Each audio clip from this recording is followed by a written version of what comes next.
Hi, this is Rachelle with Journal Life's Journey. I'm going to be making a ring binder notebook journal to use for my Christmas planning, and I thought it was a good idea to bring you along to see how I'm going to do this.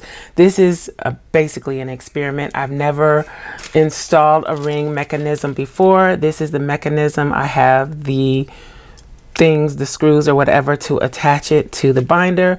I ordered this from Amazon. I will link to, it came as a set of 2.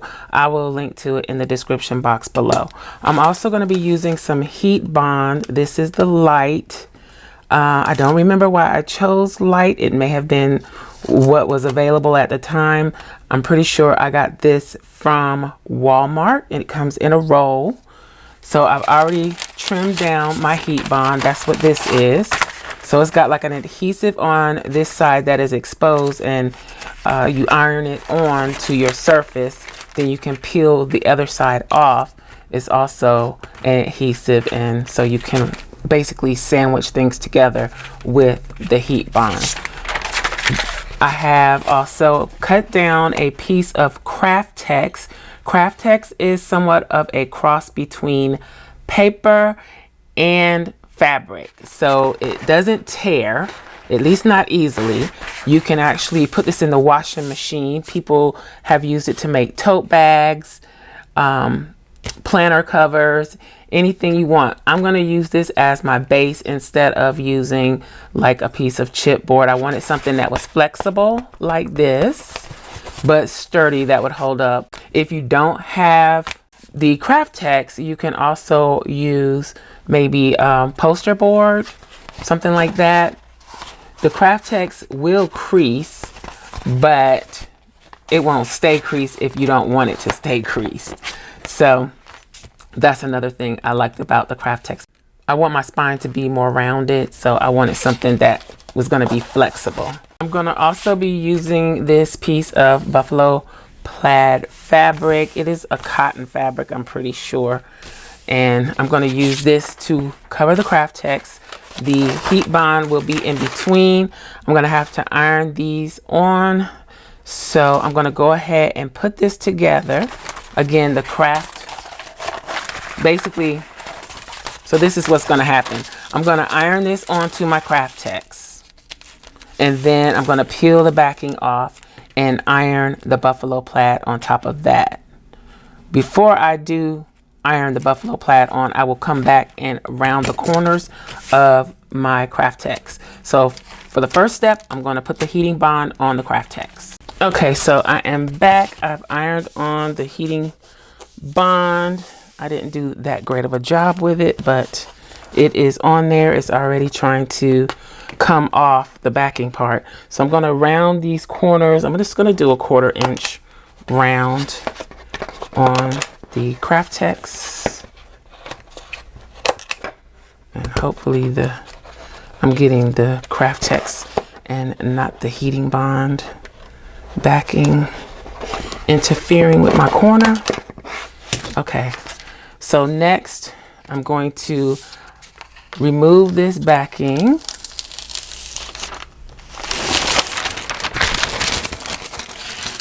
And then I'm going to take this over to my iron. Oh, this didn't stick very well right there, but hopefully when I go over it again, it'll catch it.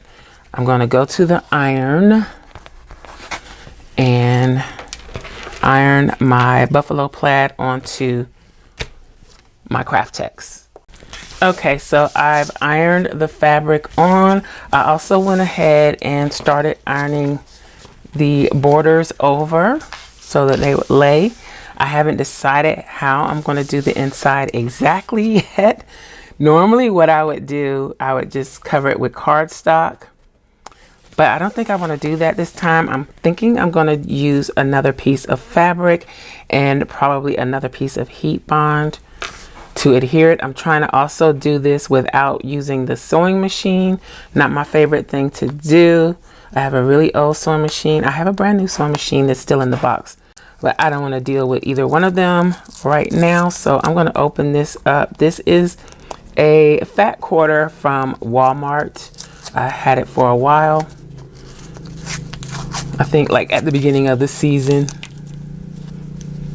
And let's see what this looks like.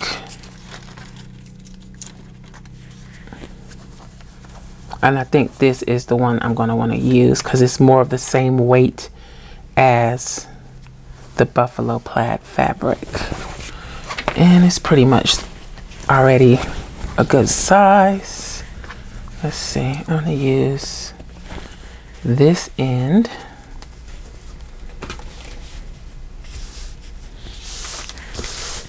And I think that will look good with the Buffalo Plaid. And I also need to decide if I want to include pockets on the inside and how I would do that with the ring mechanism.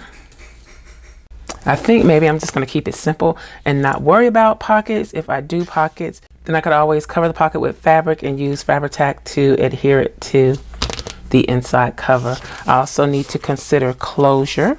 I'll probably use some type of eyelet closure. And I did also, something you need to keep in mind, this is a little bit crooked, but since it's on the front versus the back, it's not going to show too much. I tried to get this as straight as possible because of the plaid pattern. I think I did a pretty good job. It's just the top and the bottom are off a little, but I don't know why. My main concern was getting the sides, at least the front side, kind of correct. So I think I did okay. Okay, so let me figure out how I'm going to do the inside. I know I need to fold my corners over like this and then like this to go ahead and finish those off. Then whatever I do with this will go on top like this. Okay, so that's kind of what I'm going for. I'm going to use a little fabric to go ahead and fold over my corners and hold them in place until I get whatever I'm going to use on top for the inside cover. I need them to stay in place. I don't really want to use the fabric because it seeps through, but let's see if I can get it to stay in place just a little bit.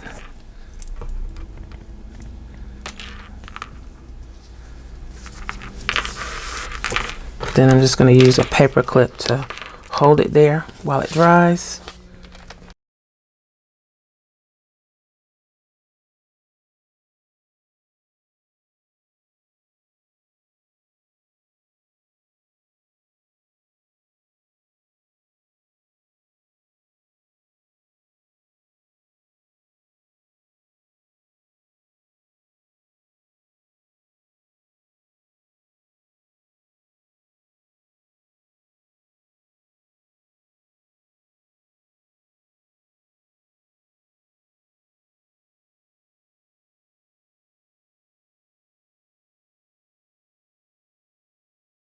I have decided that I'll use cardstock or a poster board or something, whatever I have that is long enough to work. I don't think my cardstocks are long enough. Let me just try one of these. Yeah, no, that's not long enough. So I'm gonna have to use a poster board. I have this 4-pack of poster board from the Dollar Tree, and I'm going to use this. Of course, you could use a regular size poster board, but since I have these, I'm going to use it. It is a little shorter than what I need, but I'm okay with that little extra 1/2 inch border around. I think that'll be fine. So I'm going to go ahead and trim this down and get it ready to go on. I am going to use heat bond, but I think I'm only going to use it for once. But I think I'm only going to use it on one side, and then I'm going to glue this piece to this piece. I think I'll see how it goes. So let me go ahead and trim this down.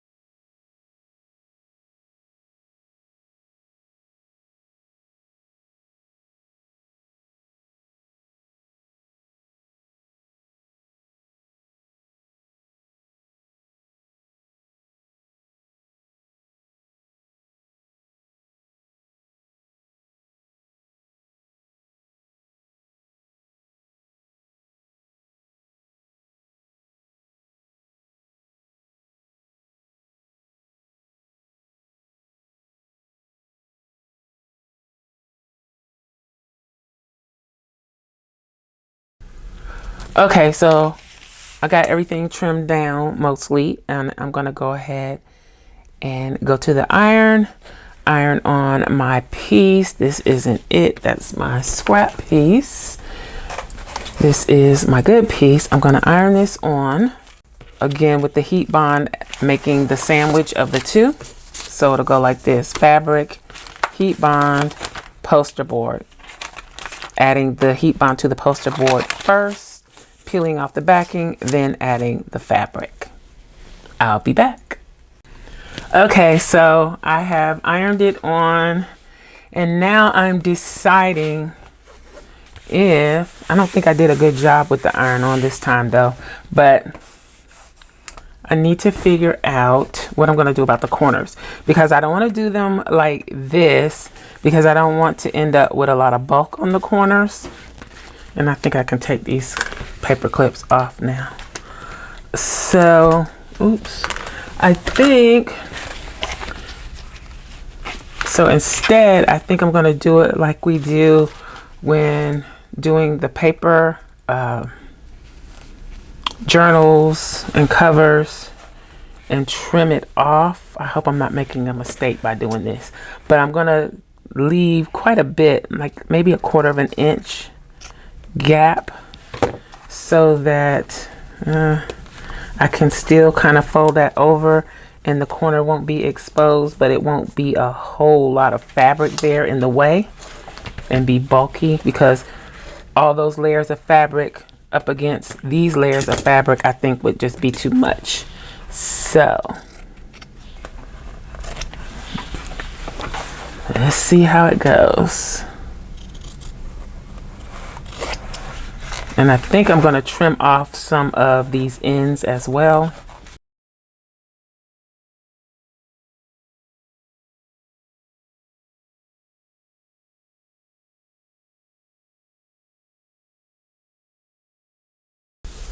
And maybe I didn't need to cut that off.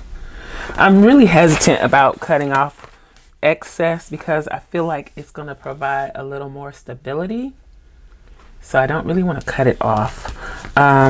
Some of this stuck to this side because some of the heating bond got on it. So that's not horrible. Now I'm just trying to decide what glue I want to use. I'm going to try for this the Barely Arts glue, which is this. It's a white glue. All right, let's try it. I'm just gonna do the long ends first.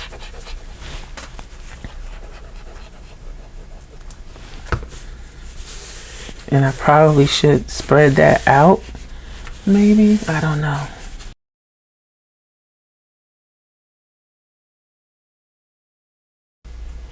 Just making sure I get it all without oversaturating the fabric where it's going to come through. Let's do the other side.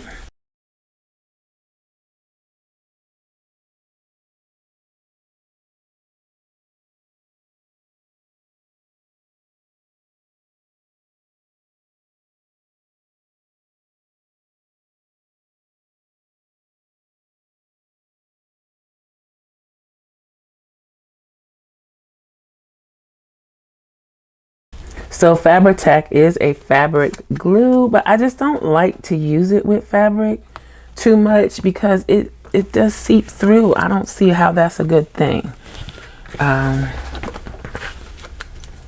So I know you should use it when you're using fabric, but it's just, I don't know. I don't like what it does to the fabric. So not when you're doing big areas like this.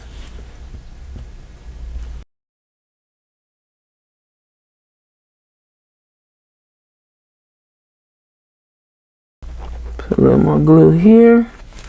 Make sure that holds that down.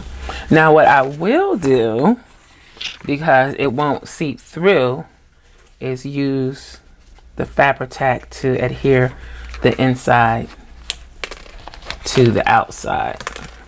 Make sure I get these lined up the way that I need them to be. I mean, it's not going to be perfect. I have to keep reminding myself of that. Okay, I need to glue these down too because they are moving and it's not feeling very tight. So I'm just going to use some of the Barely Arts glue on that and glue them down so that it'll stay nice and snug.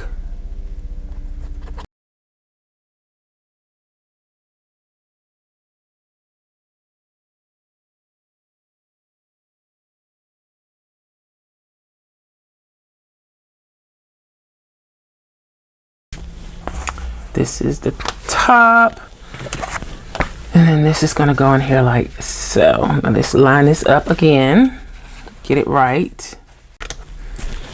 So I'm going to clip this side down while I work on the other side. Okay, so we're going to do one side at a time, and I think I'm going to apply the glue on here.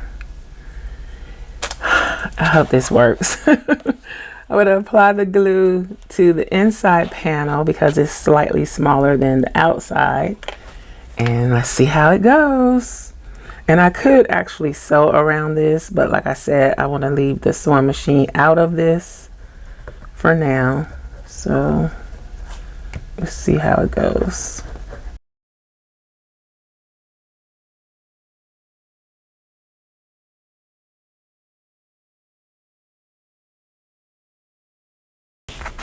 Now I'm going to go around the edges a little closer just to make sure.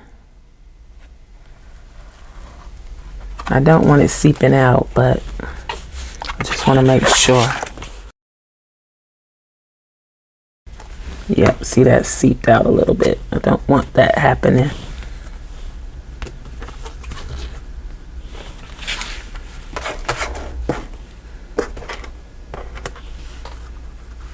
Let's put the clip on there to help hold it in place.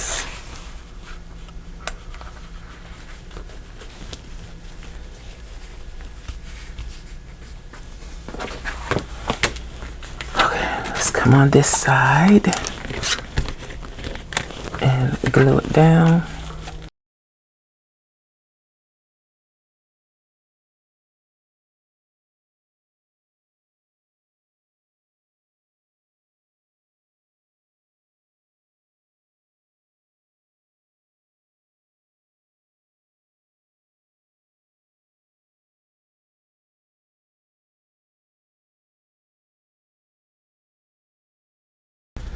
Okay, so I'm going to set this aside and let it dry.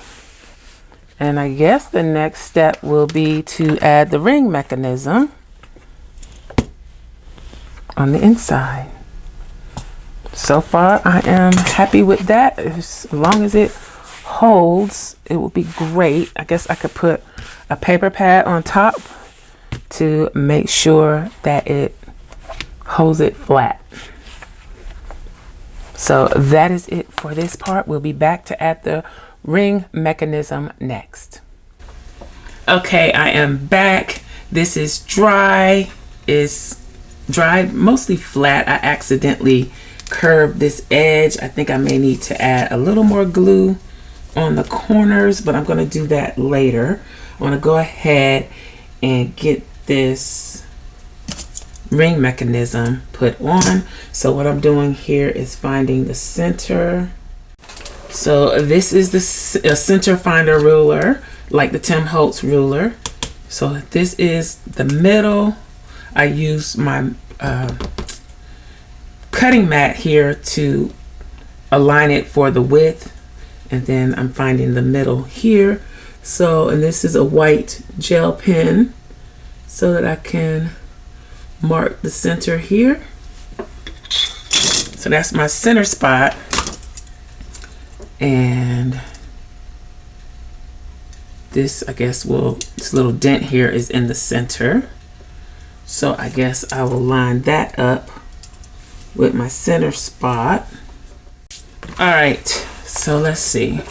I kind of gave myself some guidelines. They're a little bit off, and hopefully they won't show too much once I get this put down.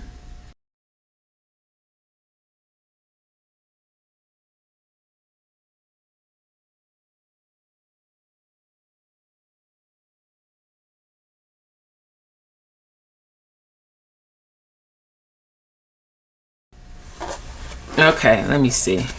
I'm gonna fold this and see if I can make sure that I'm in the center. Okay, so those are the places that I need to punch the holes. Now let me see if my punch is going to reach. Nope, so that means I need to use the big bite, which is here. Okay, so these are the pieces that are used to attach the mechanism.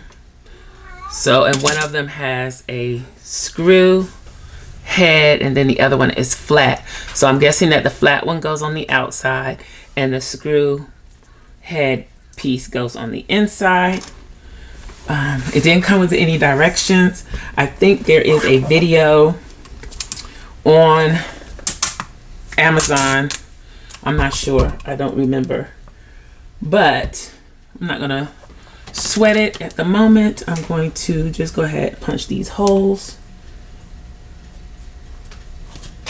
And I need the light to help me see that I'm in the right place. So here we go. I think I got it positioned right. Hopefully you can see that.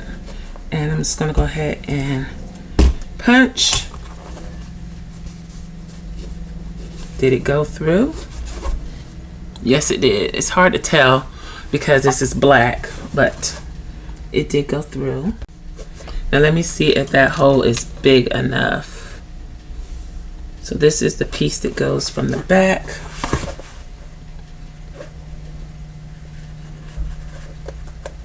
I may need to punch a bigger hole. Yeah, I think I need a 3/16 hole. So let me switch it to that.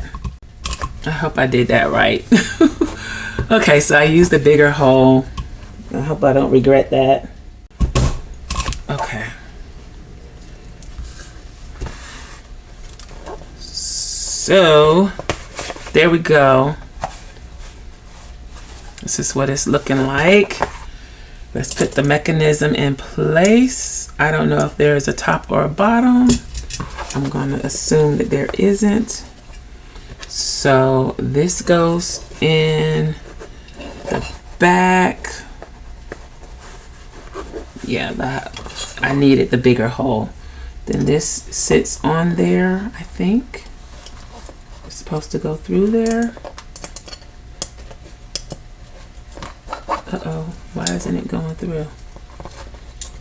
Or is that as far as it's supposed to go? And then the screw piece goes on. And I need a screwdriver. Didn't bring one. Also didn't put my mic on.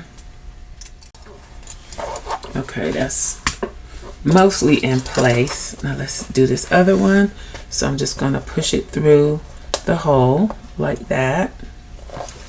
Flip this over. Put the ring mechanism on it.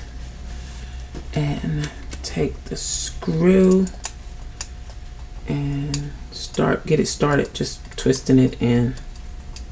Then I'll come back with the screwdriver to tighten it. So that was fairly painless. So I guess I need a screwdriver to keep in here for such things. That's pretty cool. I did it. I did it.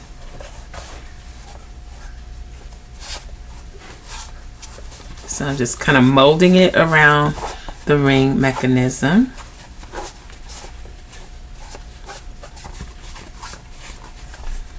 Make sure everything is lined up the way I want it. And I kind of regret not cutting off those corners because it is a little bulky. I can feel the difference in the bulk on the corners, but cosmetically it looks fine. Okay, so I found the screwdriver. Let's tighten these up.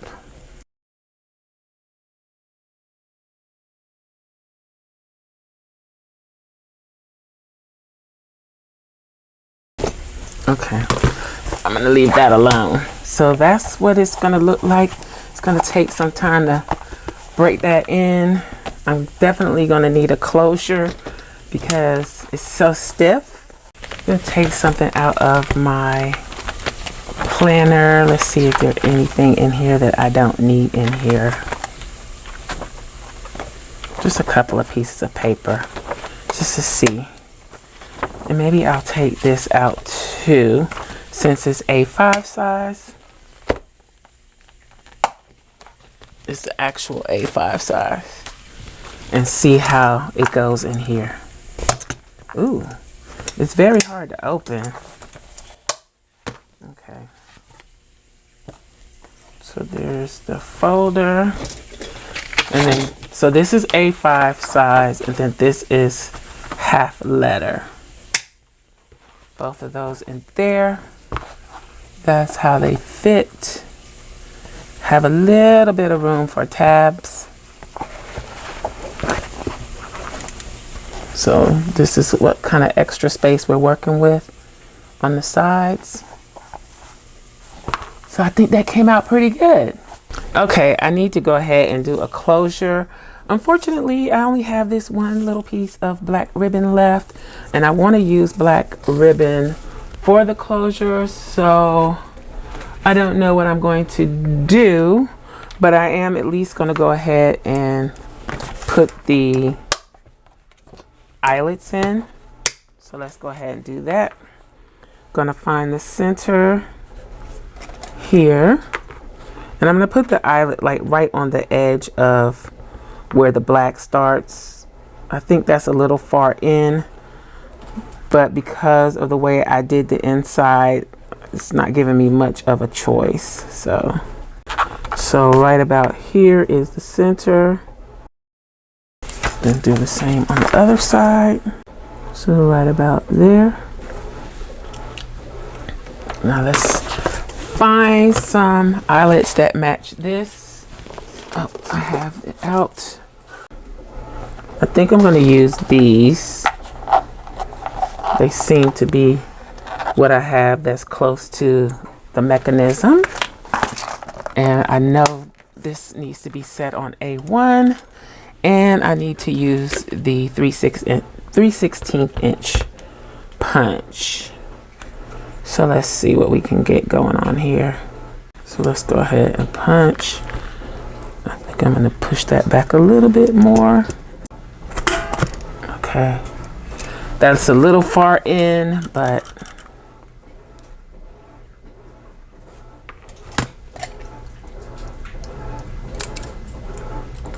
there we go. Let's do this one.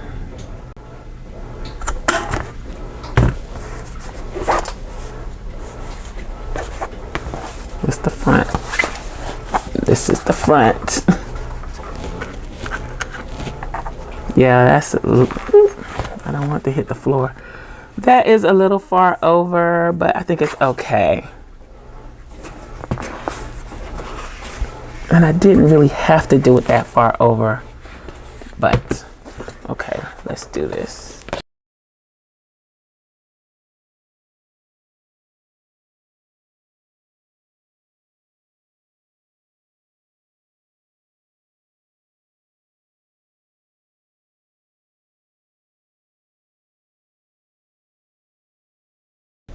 I'm gonna try and use this as a closure. It's too small, but I'll see what I can do. I hate to waste it, but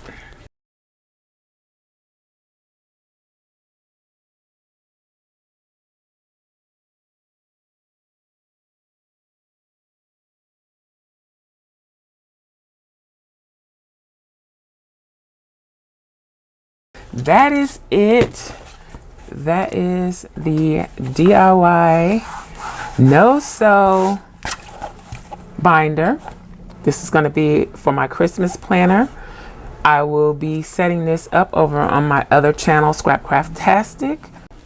I hope you enjoyed this video. If you did, please give me a thumbs up. Also, make sure you subscribe to the channel, and I will holla at y'all next time. Bye.